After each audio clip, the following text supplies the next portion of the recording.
به نام اون دانای بزرگی که هیچ رازی از دیدنش پنهون نیست. سلام رفقای عزیز هکر بیگ بنگی، من میلاد سیمرغ هستم و به یکی از خاص‌ترین و شاید شخصی ترین قسمت‌های هکر بیگ بنگ خوش اومدید.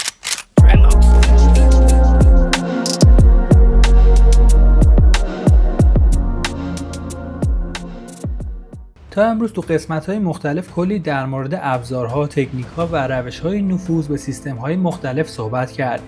از IP و شبکه گرفته که توی قسمت 1 و 3 بودش تا هک کردن وای فای و بلوتوث و مودم روتر، البته به صورت قانونی، که تو قسمت‌های 4 و 5 و 6 دیدیم که چطور میشه به ظاهر به این سیستم‌ها نفوذ کرد. اما امروز میخوام یه قدم فراتر برم. میخوام از یه زاویه دیگه به ماجرا نگاه کنم. اصلا هک شدن از بیخ یعنی چی؟ چه اتفاقی میفته برای قربانی؟ و مهمتر از اون، یه هکر، البته از نوع کلاه سفیدش، که هدفش پیدا کردن ضعف و کمک به امنیته، چه مسیری رو طی میکنه، چه احساسی داره و چطور به اون لحظه کلیدی، اون لحظه شکار یا بهتر بگم لحظه کشف آسیب پذیری میرسه. امروز قراره یه جورایی اعتراف یه هکر رو بشنویم، نه از اون اعترافای هالیوودی و کلیشه‌ای، بلکه میخوام شما رو با خودم به پشت صحنه دنیای یک تست نفوذ اخلاقی ببرم و از دغدغه‌ها، چالش‌ها و اون لحظات خاصی بگم که شاید کمتر جایی شنیده باشید. پس اگر کنجکاوید بدونید تو ذهن یک هکر، البته از نوع کلاه سفیدش، چی میگذره، این قسمت رو از دست ندید. وقتی میگیم یکی هک شده، اولین چیزی که به ذهن خیلی‌ها میاد شاید تصویری از فیلم جاسوسی باشه که این نابغه کامپیوتر با چند تا کلیک کنترل همه چیز رو به دست میگیره. خب واقعیت یکم پیچیده‌تر و گاهی هم ساده‌تر از این حرفاست. هک شدن در ساده‌ترین تعریف یعنی دسترسی غیر مجاز به یک سیستم کامپیوتری، شبکه یا داده‌ها. این دسترسی میتونه به روش‌های مختلفی اتفاق بیفته و اهداف مختلفی هم داشته باشه، از دزدیدن اطلاعات شخصی و مالی گرفته تا از کار انداختن یک سرویس، یا حتی فقط برای نشون دادن قدرت و توانایی، که البته این آخری بیشتر کار هکرهای کلاه خاکستری و کلاه سیاهه. اما برای کسی که هک میشه، این فقط یه اتفاق فنی نیست. بسته به شدت و نوع هک میتونه به معنی از دست رفتن حریم خصوصی، ضرر مالی هنگفت، آسیب به اعتبار، استرس و نگرانی شدید و حتی گاهی ترس باشه. تصور کنید یه روز صبح بیدار میشید و میبینید تمام عکس‌های شخصیتون توی اینترنت پخشه، یا حساب بانکیتون خالی شده، یا کنترل کسب و کارتون از دسترستون خارج شده. اینا فقط چند تا نمونه از عواقب وحشتناک هک شدنه. حالا بیایید از دید یک هکر کلاه سفید به این ماجرا نگاه کنیم. وظیفه من به عنوان یک متخصص امنیت اینه که قبل از اینکه یه هکر کلاه سیاه بتونه آسیبی بزنه، نقاط ضعف یک سیستم رو پیدا بکنم و به صاحب اون سیستم گزارش بدم تا اونها رو برطرف بکنه. این فرآیند که بهش میگن تست نفوذ یا هک اخلاقی، معمولاً چند تا فاز اصلی داره. بذارید شما رو با خودم تو این سفر همراه کنم. فاز اول، شناسایی و جمع‌آوری اطلاعات، Information Gathering. اینجا همه چیز کارآگاهیه.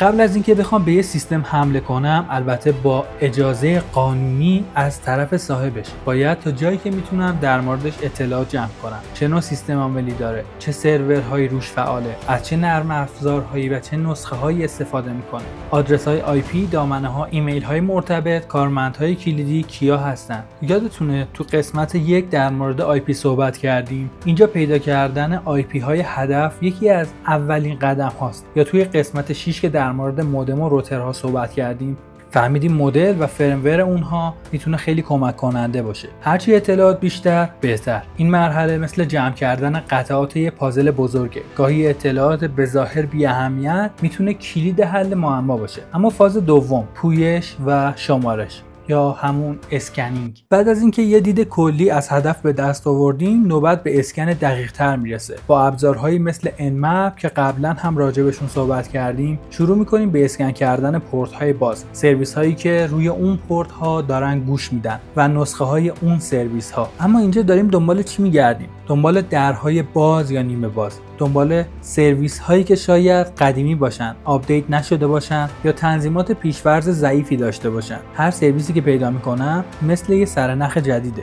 مثلا اگر ببینم یه وب سرور با نسخه خیلی قدیمی روش فعاله، بلافاصله ذهنم میره سراغ آسیب پذیری های شناخته شده برای اون نسخه. فاز سوم، تلاش برای دسترسی اولیه است و اینجاست که هیجان ماجرا اوج میگیره. با اطلاعاتی که از 2 فاز قبلی به دست آوردیم، حالا باید سعی کنیم یه راه نفوذ پیدا کنیم. این راه نفوذ میتونه از طریق یک آسیب پذیری شناخته شده توی نرم افزار باشه که بهش میگن اکسپلویت کردن، یا حد زدن یه رمز عبور ضعیف، یا استفاده از تنظیمات غلط امنیتی. و اینجاست اون لحظه شکار، اون لحظه‌ای که یه اکسپلویت با موفقیت اجرا میشه، یا یه رمز عبور درست که از آب در میاد و من اولین دسترسی به سیستم هدف رو پیدا میکنم. بذارید یه چیزی رو صادقانه و رو راست بهتون بگم. حتی برای یک هکر کلاسفید اون لحظه‌ای که بعد از ساعت‌ها یا حتی روزها تلاش و تحقیق بالاخره یه راه نفوذ پیدا میکنه، یه حس فوق‌العاده‌ای داره، مثل حل کردن یه پازل فوق‌العاده پیچیده یا باز کردن یه قفل خیلی سخت. یه جورایی حس پیروزی و کشف به آدم دست میده. البته این حس بلافاصله با یه حس مسئولیت بزرگ همراه میشه، چون حالا من یک ضعف امنیتی مهم رو پیدا کردم که باید هرچه سریعتر گزارش بشه تا جلوی سوء استفاده واقعی گرفته بشه. یادم یه بار داشتم امنیت یک وبسایتی رو تست می‌کردم. بعد از کلی بررسی متوجه شدم یه قسمتی از سایتی که فایل آپلود می‌کرد هیچ کنترلی روی نوع فایل‌های آپلودیش نداشت. تونستم یه فایل با پسوند خاص، یه وب شل ساده رو آپلود کنم و از طریق اون به سرور دسترسی بگیرم. اون لحظه که دیدم شل اجرا شد و تونستم دستوراتی رو روی اون سرور از راه دور اجرا کنم، هم هیجان زده شده بودم و هم نگران که چقدر راحت میشد از این ضعف سوء استفاده کرد. بلا استفاده گزارش کاملش رو با جزئیات نوشتم. اما فاز 4 حفظ و ارتقای دسترسی هستش. اگرچه این فاز برای هکرهای کلاسیا جهت ماندگاری در سیستمه، برای هکرهای کلاسفید به معنی بررسی عمق نفوذ و کشف آسیب پذیری‌های بیشتره. بعد از اینکه دسترسی اولیه رو به دست آوردم، کار تموم نشده. حالا باید ببینم اون دسترسی چقدر عمق داره. آیا میتونم به بخش‌های حساس‌تر سیستم هم نفوذ کنم؟ آیا میتونم سطح دسترسی خودم رو بالا ببرم؟ مثلا از یک کاربر معمولی به یک کاربر ادمین یا روت دسترسی پیدا کنم. این کار به من کمک میکنه تا وسعت واقعی آسیب پذیری و ریسک‌های احتمالی رو بهتر درک کنم و گزارش کاملتری رو ارائه بدم. اما فاز 5 مستندسازی و گزارش دهیه برای هکرهای کلاسفید، البته که مهمترین قسمت کار هکر کلاسفید گزارش دادن. هر چیزی که پیدا کردم، هر قدمی که برداشتم، هر آسیب پذیری که کشف کردم باید با دقت و جزئیات کامل مستند بشه. این گزارش شامل توضیحات فنی آسیب پذیری، نحوه اکسپلویت کردنش، ریسک های مرتبط و از همه مهمتر راهکارهای علمی